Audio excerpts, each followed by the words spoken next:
Σε αυτή την ανάρτηση θα μας απασχολήσει πώς μπορούμε να κάνουμε μια διαδοχική σειρά ακονίσματος σε κάποια ξηράφια. Το λεγόμενο τώρα στη μόδα progression.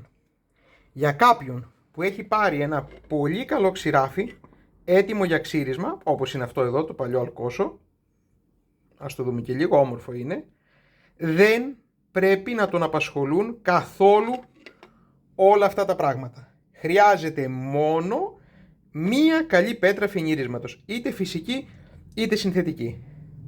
Αυτή εδώ πέρα υψηλής ποιότητας κότικιουλ θα μπορούσε να είναι μια καλή πέτρα, μια αντίστοιχη θουρηγίας, μια αντίστοιχη άλλη φυσική όπως αυτή η Αρκάνσας για παράδειγμα. Αν και η Αρκάνσας είναι λίγο ιδιόρυθμες πέτρες. Άρα αυτό το κομμάτι δεν είναι απαραίτητο και όχι μόνο δεν είναι απαραίτητο, δεν πρέπει να απασχολεί ένα νέο χρήστη και δεν πρέπει τέτοια ξηράφια να υπόκειται σε μια τέτοια διαδικασία καταστροφής, θα έλεγα. Ιδιαίτερα ένας νέος χρήστης επιχειρήσει το πέρασμα σε αυτές τις πέτρες, θα καταστρέψει το ξηράφι του και θα του αφαιρέσει ζωή, αξία και ποιότητα χωρίς κανένα λόγο. Πάμε όμως να δούμε σε ξηράφια τα οποία όντως έχουν κάποια προβλήματα, τα βρίσκει κάποιος σε ένα παλιατζίδικο και θέλει να τα επαναφέρει. Η πιο χαμηλή πέτρα που θα μπορούσε να έχει είναι μια πέτρα χιλιάρο, όπως λένε. 1000. Και μπορεί μετά να ακολουθήσει μια πορεία 1000, 3000, είναι ένα σύστημα που λέγεται grid, 6000, 8000, να πάει 10, 20.000. Θα δούμε μέχρι που χρειάζεται. Έχω βάλει την κότικιουλ σε αυτή τη διάταξη γιατί είναι μια πέτρα που μπορεί να καλύψει από εδώ και να φτάσει μέχρι εδώ πάνω. Άρα έχοντας μια κότικιουλ και ξέροντας να τη διαχειριστεί κάποιος, μπορεί να καλύψει όλες αυτές τις πέτρες. Θα δούμε όμως τι γίνεται με τις συνθετικές. Είναι πέτρες οι οποίες μας δίνουν ευκολία, ταχύτητα κοπής και είμαστε σίγουροι ότι εδώ είμαστε σε αυτό το επίπεδο επιθετικότητας ή στο αμέσως επόμενο. Οι κότικιουλ διαφέρουν ανάλογα το πέτρωμα, την ταχύτητα, τη γρηγοράδα και την ικανότητα κοπής. Η πιο χαμηλή πέτρα που θα χρειαστεί κάποιος για προβληματικά ξηράφια είναι μια πέτρα όπως λέγεται χιλιάρα. Θα μπορούσε να πάει και πιο κάτω, αλλά σε τόσο προβληματικές καταστάσεις ίσως δεν του αρκούν οι πέτρες ακονίσματος, θα έπρεπε να έχει πέτρες ακονίσματος μεν, αλλά με τεχνητά διαμάντια. Όπως είναι αυτή η ατόμα με τεχνητά διαμάντια, η οποία βγαίνει σε διάφορες διαβαθμίσεις. Αυτή είναι 1000, 200 και 600 νομίζω. Αυτές οι πέτρες χρησιμοποιούνται και ως πέτρες επιπέδωσης των πετρών ακονίσματος. Ένα από τα ζητούμενα είναι η επιφάνεια της πέτρας ακονίσματος, εκεί που περνάει το ξηράφι, να είναι επίπεδη. Για να γίνει αυτό υπάρχουν διάφοροι τρόποι και μέσα επιπέδωσης. Το πιο απλό, ένα γυαλί επίπεδο, ένα γυαλόχαρτο πάνω, παίρνεις την πέτρα σου, κάνεις ένα μοτίβο με το μολύβι, αρχίζεις και τρίβεις, υπάρχουν αντίστοιχα βίντεο, και όταν πια εξαφανιστούν όλες οι γρατσουνιές, είσαι σίγουρος ότι η πέτρα σου έχει αποκτήσει την επιφάνεια, την επιπεδότητα της επιφάνειας στην οποία έτριψες. Αν είναι ένα επίπεδο γυαλί με γυαλόχαρτο, θα είναι και αυτή η επίπεδη. Η πιο συχνή στο διαδίκτυο μέθοδος είναι η χρήση τέτοιων πλακών επιπέδωσης, των ατόμα. Υπάρχει και η προσέγγιση οι πέτρες σου να έχουν μια καμπυλότητα, οπότε η επιφάνειά σου δεν θα πρέπει να είναι επίπεδη, να είναι καμπύλη, την έχει εισηγηθεί κάποιος, είναι λίγο της μόδας, ήταν στην Αμερική. Εδώ αρχίζουν πολλά προβλήματα και πολλές έτσι προβληματικές διαδικασίες, ιδιαίτερα για έναν αρχάριο, οπότε δεν θα ασχοληθούμε τουλάχιστον σε αυτή την ανάρτηση. Άρα για χαμηλές, πολύ απαιτητικές αποκαταστάσεις, οι οποίες δεν έχουν νόημα πολλές φορές, μπορεί να χρησιμοποιήσει κάποιος τέτοιες πέτρες. Ουσιαστικά διαμαντόπέτρες, διαμαντόπλακες. Είναι πλάκες, δεν είναι πέτρες. Υπάρχει μια επίπεδη επιφάνεια από μέταλλο, αλουμίνιο συνήθως, πάνω στην οποία έχει είτε προσαρτηθεί κάποιο φύλλο με επικάλυψη διαμαντιών, όπως είναι αυτό εδώ πέρα, είτε κάποια άλλη διαδικασία. Ένα δεύτερο που μας απασχολεί είναι η ποιότητα των πετρών. Οι πιο κλασικές πέτρες είναι η Νανίβα, η Σάπτον και μερικές άλλες. Εγώ ψάχνοντας και κάνοντας δοκιμές έχω καταλήξει ότι οι καλύτερες στην ταχύτητα, απόδοση και τιμή είναι οι Σάπτον Glass. Λέγονται Σάπτον Glass διότι στο πίσω μέρος τους υπάρχει μια επιφάνεια από γυαλί, η οποία βοηθά στο εξής πράγμα: να διατηρεί την επιπεδότητα της πέτρας, άρα να μην μπορεί να σκευρώνει, να κάμπτεται όπως γίνεται σε λεπτές πέτρες συνθετικές, και ταυτόχρονα τους δίνει τη δυνατότητα να βάλουν πολύ μικρή ποσότητα υλικού. Εδώ πέρα είναι μισό εκατοστό το πάχος, ενώ συνήθως οι πέτρες είναι από 2 εκατοστά. Αυτές που είναι 1 εκατοστό κάμπτονται, αρχίζουν και με το μούλιασμα και το στέγνομα να σκευρώνουν. Οπότε αυτή έχει αυτή την προσέγγιση και γι' αυτό λέγεται και Σάπτον Glass. Η πιο χαμηλή λοιπόν πέτρα που θα μπορούσε να πάρει κάποιος είναι η 1000. Βλέπετε ότι αυτή διαφέρει από τις υπόλοιπες μαύρες, λέγεται Sharpton Glass Stone 7, γιατί είναι πιο μικρή σε διαστάσεις. Γιατί κάποιος μπορεί να επιλέξει αυτή τη διάσταση? Γιατί οι πέτρες που προορίζονται για ξηράφια είναι καλό το φάρδος τους να μην είναι μεγαλύτερο από το φάρδος του ξηραφιού. Άρα αυτή αυτό το πλάτος, το μήκος είναι επιθυμητό. Όσο μεγαλύτερο τόσο καλύτερα. Εντάξει, πάνω από 20-25 εκατοστά δεν έχει νόημα, αλλά το φάρδος είναι καλό. Κάπου 3,5-3,7 νομίζω είναι αυτή. Άρα εδώ μπορείς να δουλέψεις καλά και αυτό το στενό φάρδος είναι πιο σημαντικό όταν οι πέτρες σου είναι πολύ χαμηλές και κόβουν, αφαιρούν μέταλλο πάρα πολύ γρήγορα. Δεν θα επηρεάσεις εύκολα τη γεωμετρία. Βγαίνει και στην παραπάνω σειρά. Πιθανότατα κάποιος να επιλέξει αυτές τις πέτρες σε όλη τη σειρά. Και όσο πάμε αυξάνουμε. Για να δούμε τι διαφορές μπορεί να δει κάποιος. Το 3, 6, 8, 10, 12, 30 δεν είναι ένας σταθερός αριθμός, είναι ένα σύστημα προσδιορισμού της κοκομετρικής διαβάθμισης των ηλιαντικών σωματιδίων, αλλά ένας πιο απόλυτος αριθμός είναι αυτό εδώ πέρα. 11,5, 4, 2, 1 και προχωράει. Ουσιαστικά είναι η διάμετρος σε μάικρον των ηλιαντικών σωματιδίων της πέτρας. Αυτό είναι μια πιο χαρακτηριστική κατανομή των πετρών και διαχωριστική δικλείδα. Κάτι άλλο που θα δει κάποιος είναι καθώς προχωράω στις πέτρες, λέει type WA και αυτή εδώ αλλάζει, είναι type A. Αυτό έχει να κάνει με το πόσο σκληρά, πόσο άρρηκτα συνδεδεμένα είναι τα σωματίδια μεταξύ τους, τα ηλιαντικά σωματίδια. Αυτές είναι πιο σφιχτές και αυτές είναι λίγο πιο χαλαρά μεταξύ τους, απελευθερώνονται λίγο πιο εύκολα. Η Σάπτον είχε βγάλει αυτή τη σειρά με πολύ πιο δεμένα, στο πούμε, σωματίδια, αλλά για τους ανθρακούχους χάλιβες μετά το 8000 προτείνεται αυτή η σειρά. Έχει ακόμη και μια οπτική διαφοροποίηση. Στην πράξη δεν θα δείτε πολλά πράγματα. Αυτή είναι λίγο πιο σκληρή στην ανάδρασή της, ενώ αυτή είναι λίγο πιο μαλακή. Θυμίζει τις Νανίβα, όχι professional, τις απλές. Βλέπετε και οπτικά υπάρχει διαφορά. Είναι λίγο πιο βελούδινη αίσθηση και αφαιρεί λίγο ανθρακούχο χάλιβα καλύτερα, με καλύτερη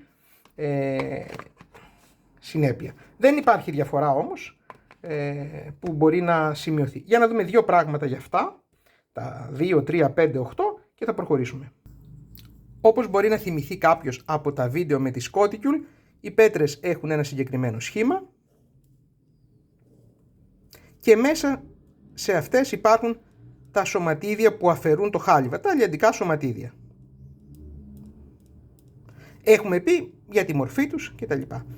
Στις συνθετικές πέτρες υπάρχει ένα υλικό φορέας, άρα θα ήταν η τύπου WA ή τύπου A, ανάλογα πόσο ισχυρά είναι αυτά τα σωματίδια συγκρατημένα μεταξύ τους, και ταυτόχρονα μας δίνουν τα grid 1000 για παράδειγμα, 2000, 10.000, τη διάμετρο των σωματιδίων. Στα 1000 τα σωματίδια μας θα μπορούσε να είναι κάπως έτσι. Συνήθως είναι οξύδια του κάποιου μετάλλου. Στα 2.000 θα ήταν λίγο πιο μικρό, στα 10.000 ακόμη πιο μικρό. Προσέξτε, δεν είναι γραμμική η σχέση, δηλαδή αν κάποιος κάνει ένα διάγραμμα, το κάνω πολύ πρόχειρα, και εδώ πέρα βάλει τη διάμετρο των σωματιδίων σε μάικρον και εδώ τα grid, δηλαδή θα ήταν εδώ πέρα ας πούμε 11,5. Ας το κάνω ανάποδα. Ας το αρχίσω με τα υψηλά. Να βάλουμε εδώ το 11. Το 11 αντιστοιχεί σε μια πέτρα 1000. Μετά στην 3000 είναι κάπου στο 4. Θα ήταν εδώ οι 3000.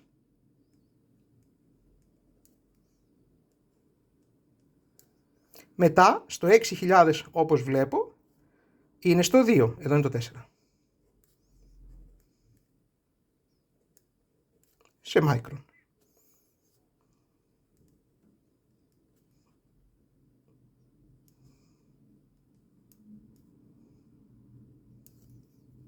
Άρα άλλο ένα σημείο. Θα δείτε ότι όσο πηγαίνουμε κάπου στο 6 με 10.000 υπάρχει μια ευθεία, θα λέγαμε, γραμμή, μια αναλογία. Δεν περνάει ακριβώς, αλλά είναι ανάλογα. Άρα γι' αυτό πρέπει εδώ πέρα να έχεις μία 1000 πέτρα, μία 3.000, μία 6.000 κτλ. Ώστε να πας σε μια αναλογία. Όσο όμως αρχίζεις και μικραίνεις τα μάικρον, είναι πιο μικρά τα σωματίδια, δεν ακολουθεί ευθεία, αλλά πηγαίνει κάπως έτσι. Τίνει σιγά σιγά συμπτωτικά κάπου. Άρα η διαφορά μιας 10.000 με μιας 20.000 είναι πολύ μικρή. Ακόμη, γιατί να αγοράσεις αυτές που είναι ακριβές και να μην πάρεις μια κινέζικη. Δύο πράγματα. Πρώτον, στην κινέζικη πέτρα, ας κόψουμε εδώ. Από εδώ είναι η κινέζικη και από εδώ είναι η ιαπωνική. Στην ιαπωνική έχει σωματίδια με μια αρκετά καλή δομή, τα οποία αφαιρούν χάλιβα. Και ανάμεσα στο λευκό είναι το συνδετικό υλικό. Στην κινέζικη έχεις ένα σωματίδιο εδώ, ένα σωματίδιο εδώ, ένα σωματίδιο εδώ, ένα σωματίδιο εδώ. Άρα η πυκνότητα σωματιδίων είναι πολύ φτωχή. Ακόμη, όταν σου λέει 3 μάικρον, δεν υπάρχει ένα καλό κόσκινο που να σου βγάζει σωματίδια 3 μάικρον. Προφανώς μπορεί να είναι από 2,5 μάικρον μέχρι 3,5. Άρα θα έχεις μικρά σωματίδια, κάποια λίγο μεγαλύτερα, κάποια πιο μικρά, κάποια λίγο μεγαλύτερα, κάποια πιο μικρά, αλλά σε ένα εύρος κοντά στα 3 μάικρον. Εδώ μπορεί να έχεις 3 μάικρον, ένα 20 μάικρον και ελάχιστα πιο μικρά. Άρα πιθανότατα υπάρχουν σωματίδια τόσο μεγάλα τα οποία σου προκαλούν ζημιές. Γι' αυτό αυτές οι πέτρες είναι πολύ φθηνές σε σχέση με αυτές. Η αντιστοιχεία μπορεί να είναι 10 φορές κάτω σε σχέση με τις ιαπωνικές. Πολύ λίγα λόγια, απλά για να έχουμε μια εικόνα. Η πιο επιτυχημένη λύση θα ήταν για κάποιον, αν έχει ένα ξηράφι με πρόβλημα, σε μία 1000 πέτρα να κάνει τη διαδικασία δημιουργίας της κόψης και της ράχης του ξηραφιού και να ακολουθήσει φυσικές πέτρες. Κάποιος όμως που θέλει να το κάνει γρήγορα και με ασφάλεια μπορεί να ακολουθήσει μια τέτοια πορεία. Τα βήματα 3, 6, 8 είναι αρκετά καλά. Μπορεί να φτάσει μέχρι και 20.000. Και αυτό μπορεί να γίνει έχοντας μια απόλυτα συνθετική κόψη. Μετά όμως το 8 με 10.000 μπορούν άνετα να δράσουν οι φυσικές πέτρες. Πάμε τώρα να δούμε και δύο πράγματα για την επιπέδωση. Όπως είπαμε, πολλές πέτρες μπορούν να κάνουν τη δουλειά, πόσο καλά εξαρτάται από την ποιότητα της πέτρας. Ο πιο συνηθισμένος τρόπος επιπέδωσης, ο πιο φθηνός θα αρχίσω, είναι μια επίπεδη επιφάνεια με γυαλόχαρτο. Ο αμέσως καλύτερος επόμενος τρόπος είναι τέτοιες πλάκες, όπως είναι η ατόμα, αυτές με τα διαμάντια. Αυτές σου δίνουν μια βεβαιότητα επιπέδωσης, ότι είναι επίπεδη επιφάνεια και ταυτόχρονα έχουν διαμάντια τα οποία μπορούν να αφαιρέσουν μέταλλο αλλά και σωματίδια πέτρας, να επιπεδώσουν την επιφάνεια με μια συγκεκριμένη επιθετικότητα στις πέτρες και ταυτόχρονα σου εγγυώνται ότι διαμαντάκια, μικρά διαμάντια που είναι 600, όχι 3 και 6 και 8.000, δεν θα ξεκολλήσουν από εδώ και δεν θα κολλήσουν στην ακριβή σου πέτρα. Αυτό πληρώνεις σε μια ατόμα η οποία κάνει 100 ευρώ σε σχέση με μια τύπου ατόμα από το Temu ή από το Alibaba και το AliExpress που κάνει 5 ευρώ. Αν θες να είσαι σε ένα πολύ καλό επίπεδο επιπέδωσης, υπάρχουν και οι πιο ακριβοί τρόποι. Ενώ μια ατόμα κάνει 100 ευρώ, μια διαμόρφωση για επιπέδωση της Sharpton κάνει 300 ευρώ. Αυτός είναι ένας επιπεδωτής Sharpton, ειδικά κατασκευασμένος ώστε να επιπεδώνει αυτές τις πέτρες. Έχει λίγο διαφορετική δομή προσκόλλησης συνθετικών διαμαντιών πάνω σε μια μεταλλική επιφάνεια και ταυτόχρονα έχει αυτά τα βαχθουλώματα τα οποία βοηθούν το συνδετικό υλικό μαζί με τα σωματίδια που ακονίζουν να απομακρύνονται εύκολα χωρίς η πέτρα να κολλάει και χωρίς να παρεμποδίζεται η επιπέδωση της πέτρας. Είναι ακριβή αλλά καλή πέτρα, θα λέγαμε, επιφάνεια επιπέδωσης. Σε κάθε περίπτωση μην ακούει κάποιος υποθέσεις στο διαδίκτυο. Όταν αγοράζει τέτοιο εξοπλισμό δεν θα χάσει τίποτα, απλά θα κερδίσει όταν ακολουθήσει τις οδηγίες που περικλείονται στη συσκευασία και σου λένε πώς ακριβώς να χρησιμοποιήσεις τον κάθε επιπεδωτή σου. Αυτό που λέμε που κάνεις τις χαραγές, με νερό, ποιες κινήσεις θα κάνεις για να επιπεδώσεις την πέτρα σου και κάποιες οδηγίες έτσι όπως έχουν δει οι κατασκευαστές να δουλεύουν.